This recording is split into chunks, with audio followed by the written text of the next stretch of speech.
Good morning, everyone. Welcome to Elevenses with the reps at Diesel Bookstore. Every Wednesday, we get together here in our happy little space where we talk about books with our publishing professionals. We have three wonderful publishers representatives with us today to share their picks for new upcoming and recently released titles that they want you to know about, and they are the experts, and we rely on them for their knowledge. And they've got some wonderful picks for you today to talk about. And we will be posting links to all of the books we talk about today in the little chat area there, so you can go ahead and click on them later and order them from Diesel. And I will introduce our fabulous publishers reps here in a second. But first, I do want to tell you what is going on in the store this week. We have a couple of wonderful events I want to tell you about. The first one is happening tomorrow evening at Diesel at 6:30 p.m. And that's going to be Jennifer Sklias-Gahan, and she'll be discussing and signing The House in the Middle of the Street. And joining her in conversation will be Tina Alexis Allen. That is going to be tomorrow, 6:30 p.m. at Diesel. And then on Tuesday, which is March 31st, at 6:30 p.m., we will have Lily Brooks-Dalton. She will be at the store discussing and signing Ruins. So that is going to be Tuesday, March 31st at 6:30 p.m., Lily Brooks-Dalton. All right, we have more events coming, lots of really exciting events, actually. And you can see all of those at dieselbookstore.com at your leisure, as they say. But now let me introduce everybody who's here, because they've got a lot to talk about. And so we should get right to it. So joining us today, we have Shannon Grant from Simon & Schuster, and we don't get to see Shannon very often, so welcome back, Shannon. Good to see you.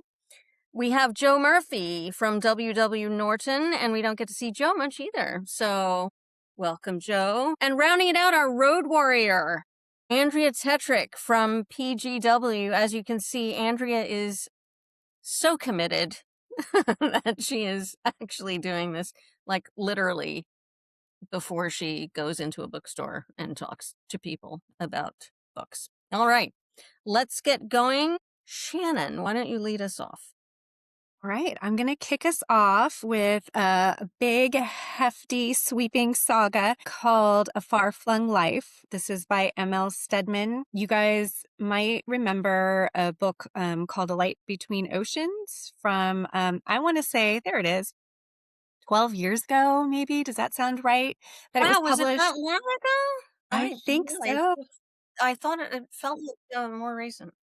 A time. It's a funny thing, but Yeah. it was a huge book, and we've been waiting a long time, and I feel like this was well worth the wait. It came out last month. It was an Indie Next selection, and those indie booksellers know their stuff, so when they recommend something, it is a fair bet. This is a set it starts, I want to say, in like the late 1950s on a remote sheep station in Western Australia. And it is this beautiful family saga. The station is like a million acres. It's vast, it's dry, it's arid, it's beautiful. And I'm not going to ruin anything by telling you that in the beginning of the book, a tragedy strikes, and it is something that will send ripple effects through this family for generations and decades.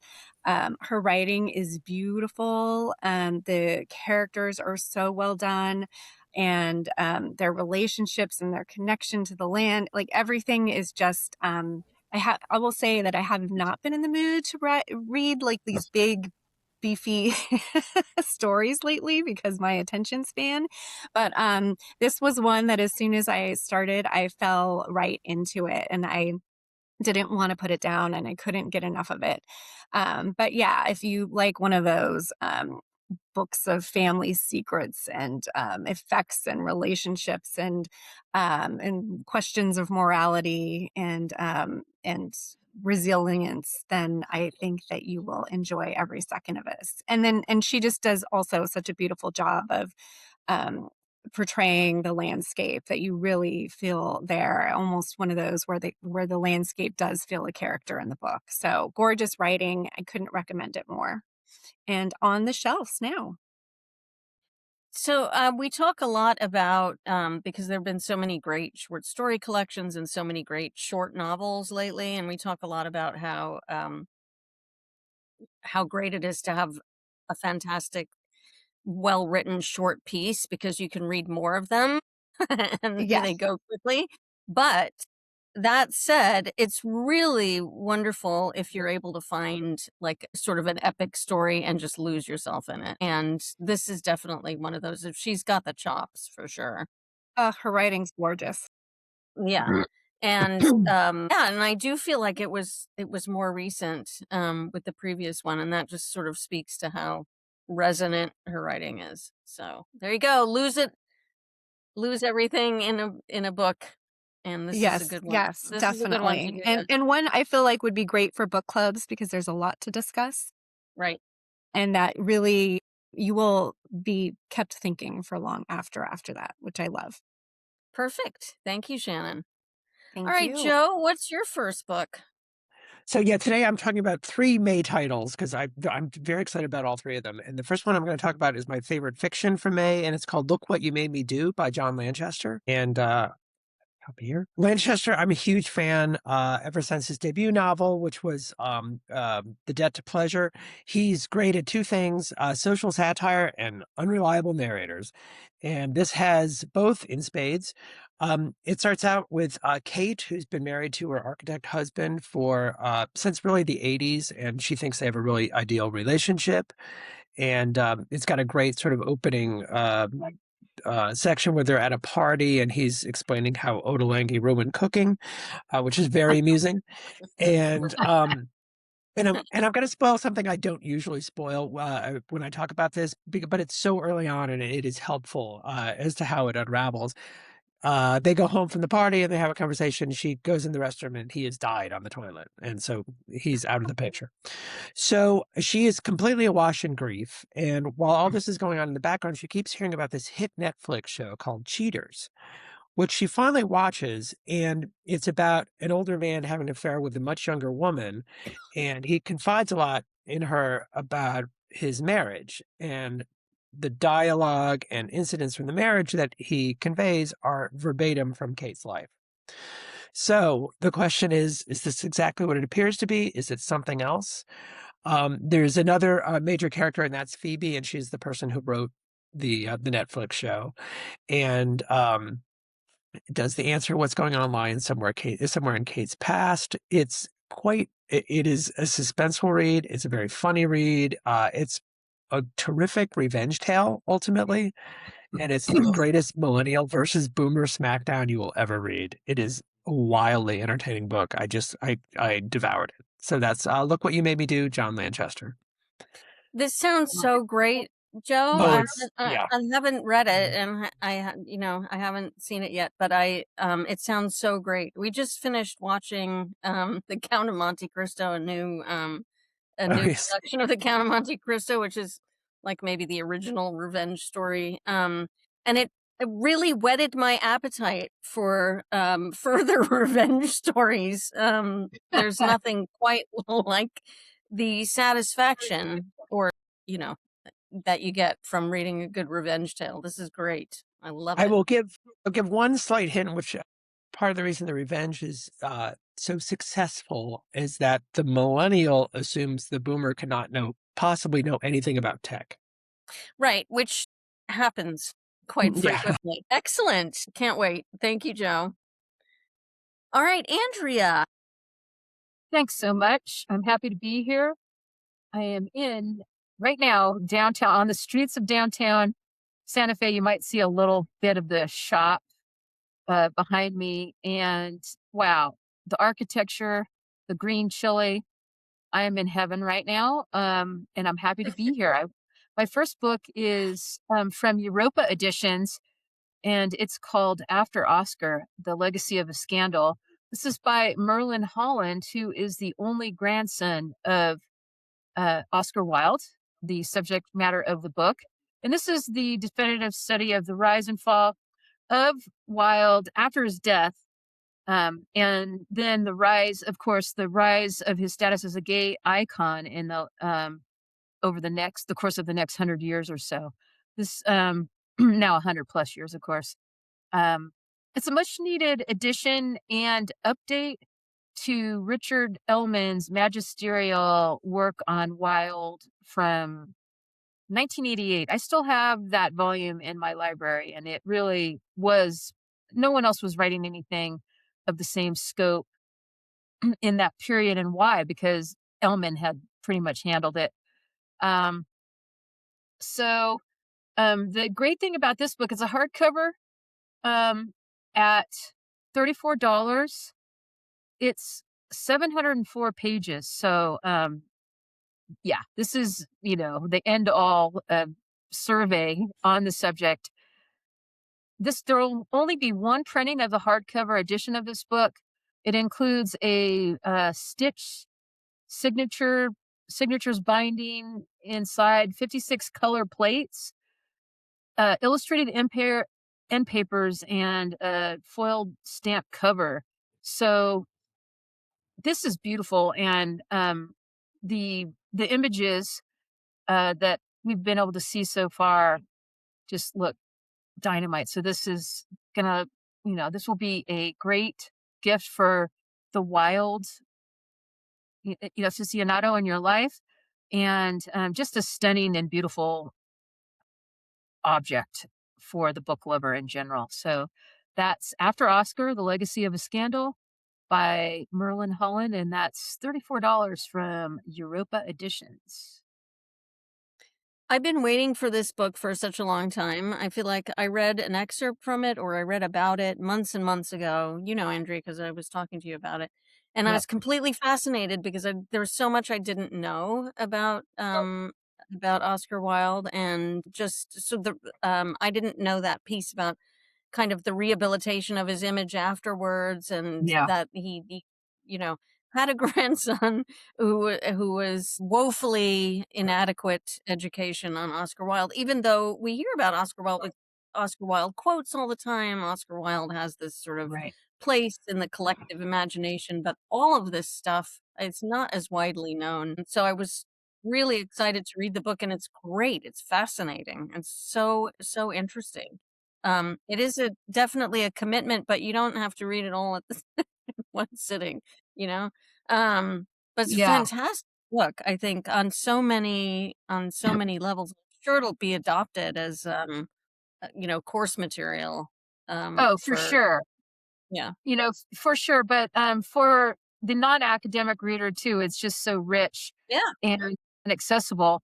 Really, the Marquess of Queensberry, of the famous boxing Queensberry rules, he really did some dastardly work to um, completely defame Wilde, as his young son was a lover of Oscar Wilde, and he could not have that stand, and led to in his work, the Marquess of Queensberry led to Oscar Wilde's imprisonment, and then, of course, his trial, imprisonment, and he died young because of how ill he got in the damp dungeon that they threw him in. So it's really nice to see that, over the years, his reputation as a literary great has been revived. Absolutely. And it just so many interesting details here. Loved this. So very exciting. Highly recommended. Thank you, Andrea. All right, Shannon, let's go back to you. Okay, I did not plan this, Andrea, but my next book is called I Am Agatha, and it's a debut set in Santa Fe. And it is it's this kind of like wry, darkly funny novel, short. We're back to short, but it's very loosely and based on Agnes Martin, the painter,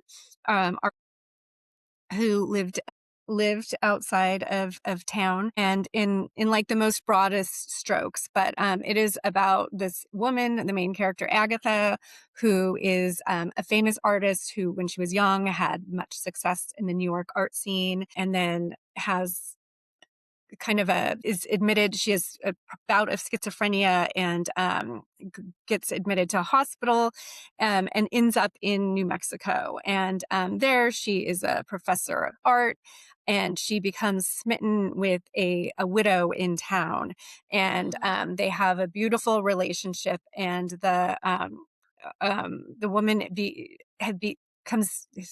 has dementia, and so then it kind of takes a very bizarre turn, but it makes it, when you're reading it, it doesn't feel like that at all. It just feels wry and funny. Her son wants to put her in a care home, and Agatha is having nothing of it. So her plan is to move her up to her cottage in the mountains, which has like no facilities. But the widow will not leave because her daughter's grave is in her backyard. And so anyways, plan is hatched, and it is just this like beautiful writing about art and love.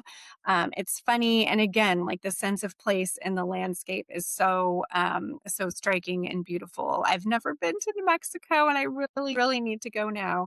And I'm gonna have to admit, was not familiar.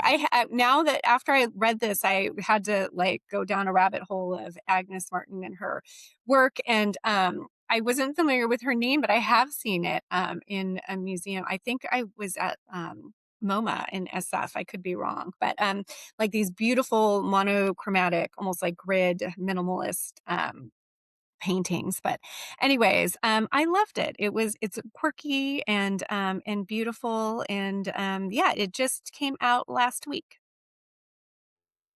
If there's any place that factors into a sense of place in a narrative, it's Santa Fe, which is just, it's funny because I was having a conversation with somebody yesterday about Santa Fe and the kind of vibrations that I don't want to say vibes because I don't want to be that guy, but it really has a very strong sense of place and beauty and art, and there's just so much there, and it's so gorgeous at the same time. So yeah, it's the second. Can't believe you've never been.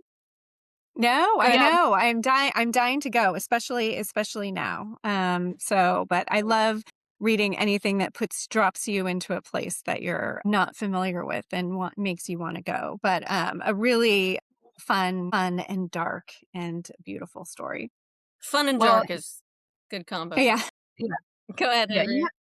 Yeah, you have to come and visit. This is the second oldest capital in a city in America after the European colonial settlement and of the continent, and you can feel it, so you can feel how old it is. Yeah, I know. On the list. But first, the book. Okay. Thanks, Shannon. All right, Joe, back to you. I haven't been either, by the way. What? Okay. No. Group trip. Clearly, neither Shannon nor I have had it as part of our territory yet. So, I do want to mention that Thames and Hudson, the art publisher we distribute, does have a lovely and heavily illustrated biography of Agnes Martin. Nice one, Joe. From the sublime to my favorite guilty pleasure, we have a book on soap operas on the list. It's called Love in the Afternoon and Evening. I grew up on them. I will confess that every morning over breakfast, I still fire up the Hulu and watch General Hospital. I got back in the habit during the pandemic because I would talk to my mom, who's like isolated in a retirement place, and like neither of us had done anything all day. So what do we have to talk about? We talked about General Hospital. But I'm a big fan of the whole genre. I take it any day over reality television as a guilty pleasure. Especially as someone who lives in Hollywood, because it actually employs writers and directors and so forth.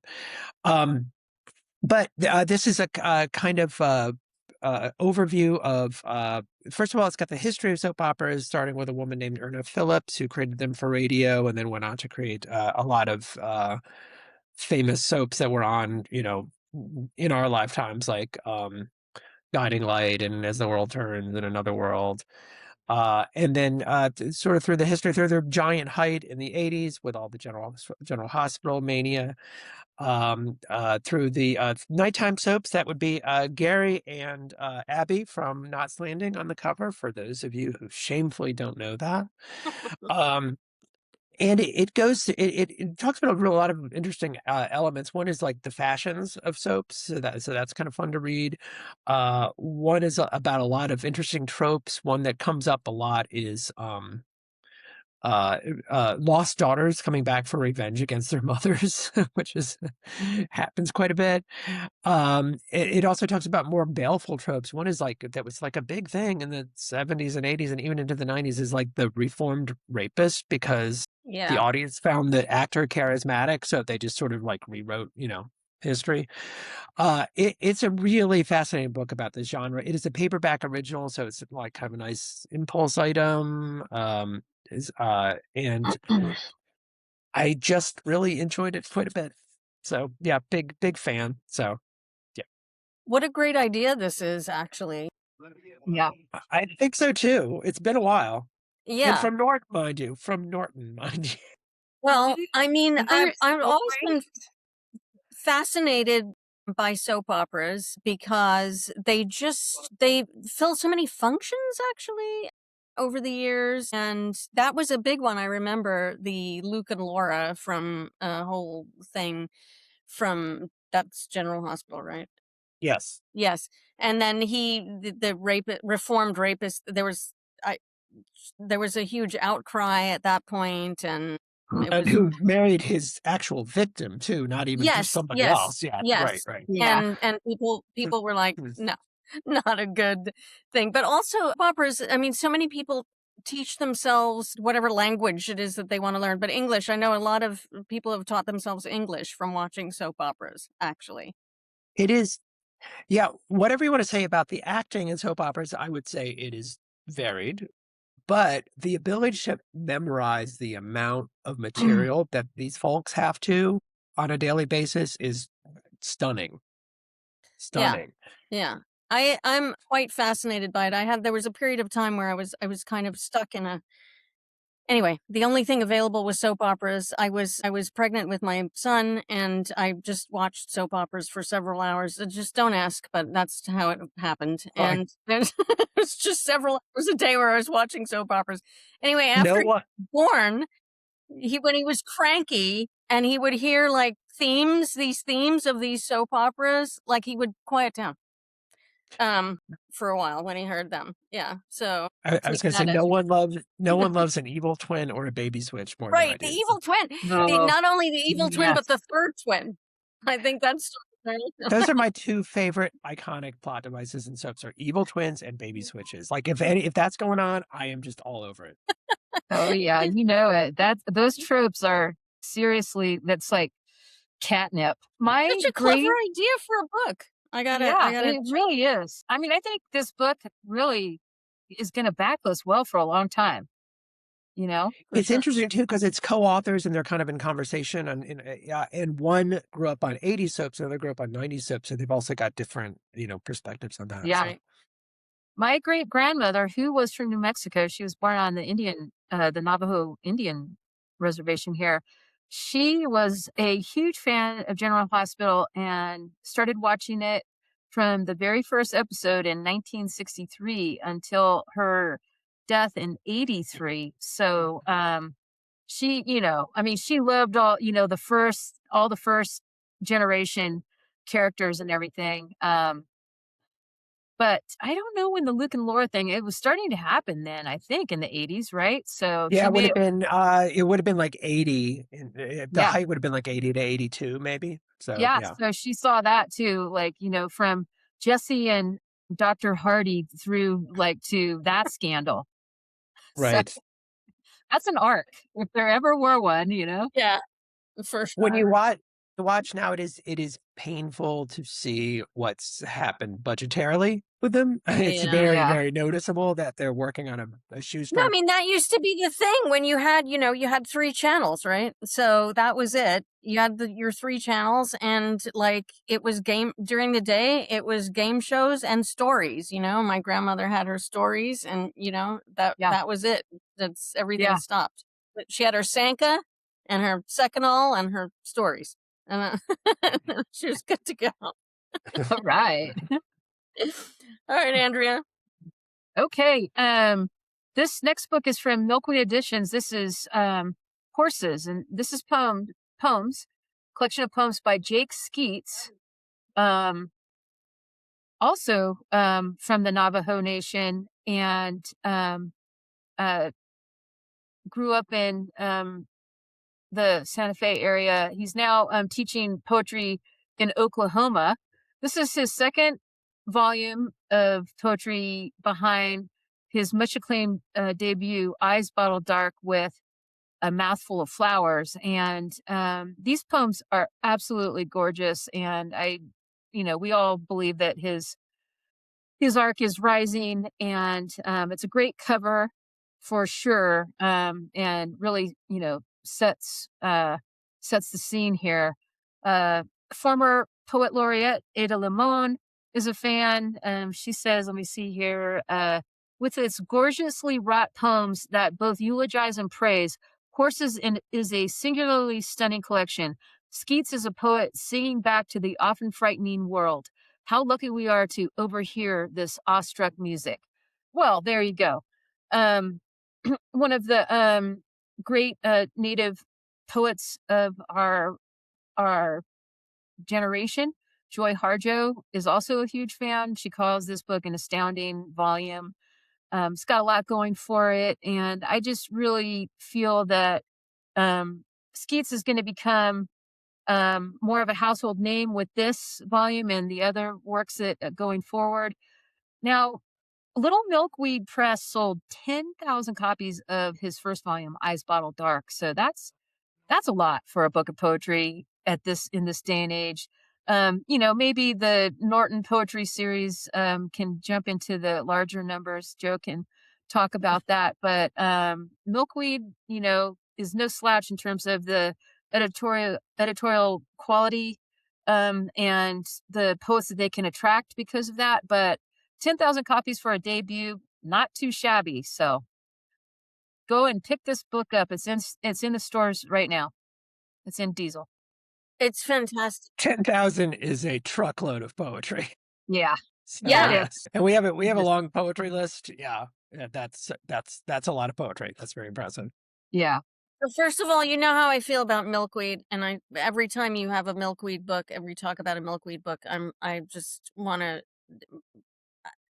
promote milkweed as much as possible. I love them. Yeah. I don't know that milkweed's ever put out a book that I didn't love. They're Yeah. just they're such a great press, and they're just really hold their own, in the Oh yeah. world of the big boys, and they're amazing. And I don't even know how I heard about this book, Andrea, but somebody was talking about it, and so I picked it up, and it is gorgeous. It's absolutely Yeah. gorgeous. Okay. I'm They're glad. just- I'm sorry. I'm glad that you got an advance copy of that. So Yeah, that's absolutely beautiful, and I highly recommend it. And if you're only gonna read one collection of poetry this season, why are you only reading one collection of poetry? But Yeah. anyway, if you are, this is the one. It's stunning. Yeah, it's yeah. Excellent. I'm so happy that you're a fan, and I just think there's many more fans that will come to his work because of the publication of this book. And thanks for the kind words about Milkweed. We love Milkweed. We love to, partner with them and get their books out in the world. So yeah, glad that you're a fan. big fan. Thank you, Andrea. All right, let's Shannon start off our last round of the day today. Okay. Last up, I'm going to talk about So Old, So Young by Grant Ginder, which I adored every minute of. You might know Grant from a book called People We Hate at the Wedding, which I feel like wins a Best Book Title award. But this is, I'm going to call, I read in one of the reviews and it seems spot on. It's a coming of middle age novel. It is, Yeah. the premise is it's 6 friends who meet in college, and you see the course of their friendship from starting in a party in Manhattan in 2008, kind of just after they graduated college. And then you get glimpses of them told from different perspectives over the course of 5 different parties. A wedding, a kid's birthday party, a Halloween thing. And so it's just this really funny, a little nostalgic, a little bittersweet, but so spot on about those, friends that feel like forever. And for a time in your life, they are your whole world. And they may be lifelong friendships, but how those change. And, there's some people go on and have kids, and some people don't, and some people success and jealousies and all of those things, and how those relationships change. But like I just stopped again and again at those like moments that felt just spot on and nostalgic for a certain time in your life. And then he also hits you with just like the pop culture references that don't feel like if you were there, but it doesn't feel, they feel just right. So anyways, I loved reading this so much, and I feel like it's one that you will want to give to your friends, because somebody that needs to read it. It feels like the perfect summer reading. It felt good. It felt fun and page turning, and a little something for everyone. And definitely like everyone can relate to those weddings that you've been to. I think People We Hate at the Wedding did really well. It was such an easy recommend, Yeah. and it was so popular, and this one's just gonna, I think, follow the same kind of trajectory. I love a book that is just you can recommend to pretty much anybody. It's one of those books, and it's especially a great book for people who are kind of like, I don't know what I want to read. I just feel like reading something. I don't wanna read Same. anything that's too heavy, I don't wanna read anything that's gonna make me work, like It so goes down, I always say it goes down real easy, and I don't mean that as a slight to the book, because the writing is no. really good, but it just feels it does go down easy, and there is a little something for everyone, and it's just Yeah, those you will see someone or yourself in all of these relationships, and, those it's funny when you just really that time when those people in your life were your everything, and how that inevitably changes as life marches on. So yeah, I loved it. excellent. Thank you, Shannon. Joe, what's your last book of the day? One more great May preview, and I'm very excited to have a finished copy of this to show off because it is so cool. It is The Book of Birds by Robert Macfarlane and Jackie Morris. Jackie Morris was his artistic partner on The Lost Words. And the Lost Spells as well, which were like huge indie hits, but Norton didn't have him for those. So we're very excited about this. And this falls very much into our recent niche led by Robert Macfarlane of having sort of hopeful books about nature. And sort of the concept of this is that, more than 50% of bird species have disappeared, or are in decline worldwide, I should say. And his thought is, well, you can't save what you don't love. And so he's here to make you love birds. And he does a great job. He has these beautiful prose poems, but these illustrations by Jackie Morrison are absolutely just stunning to look at. There's um, and he is such a beautiful nature writer. I think I said this when I talked about his book, Is a River Alive from last year, which was Mhm. my favorite book of last year. I'm normally a terrible nature writer, but reader, but I just think his prose is stunning, and it's on display along with all this gorgeous artwork throughout this entire substantial book with a beautiful ribbon marker. And what I'm most impressed by, we brought this in at $35, which I think is pretty incredible right now. So, I mean, we have a a lot of just non-illustrated nonfiction that we can't bring in at $35. So I think it's a great, impressive gift book. This is one I do recommend ordering in advance because I'm betting a reprint on this will be not easy. Yeah. And I lost words and lost spells. I just could not stop selling those. They're like evergreen and gorgeous, and this one is absolutely stunning. And that is a really great price and makes it easy for you to pick up one for yourself and one as a gift. That's my favorite kind of book. That you can afford to do both of those things. Another one's just, I think that's like a slam dunk. Beautiful inside and out. Yeah, I got a preview of a finished copy when I was in New York about 6 weeks ago, and I just thought it was eye popping. And my finished copies just arrived, so yeah, I'm kind of out of the business of carrying samples around to Sure. appointments these days, but I'm making an exception for this one because it is just an incredible object. Yeah, well, you better hold on to them because, you know, people will want them. Beautiful. Thank you, Joe. All right, Andrea, let's wrap it up for the day. All right. Thank you so much. Joe, I have the honor and privilege of representing those previous Macfarlane Morris partnerships, and those books just they're so lovely, and you're gonna have a lot of fun with Oh yeah. these. Yeah, so congrats. The Book of I is the next one I want to talk about. This is another Europa Editions title. This is by David Gregg, and this is new in trade paper. It was out and did extremely well in the indies, including Diesel as a hardcover. And I didn't want people to miss this now that it's in trade paper. It's a short and perfectly executed historical novel set in the year 825. So we are really talking way back historical novel. And it's set in the Inner Hebrides, Scotland's Inner Hebrides on an island there.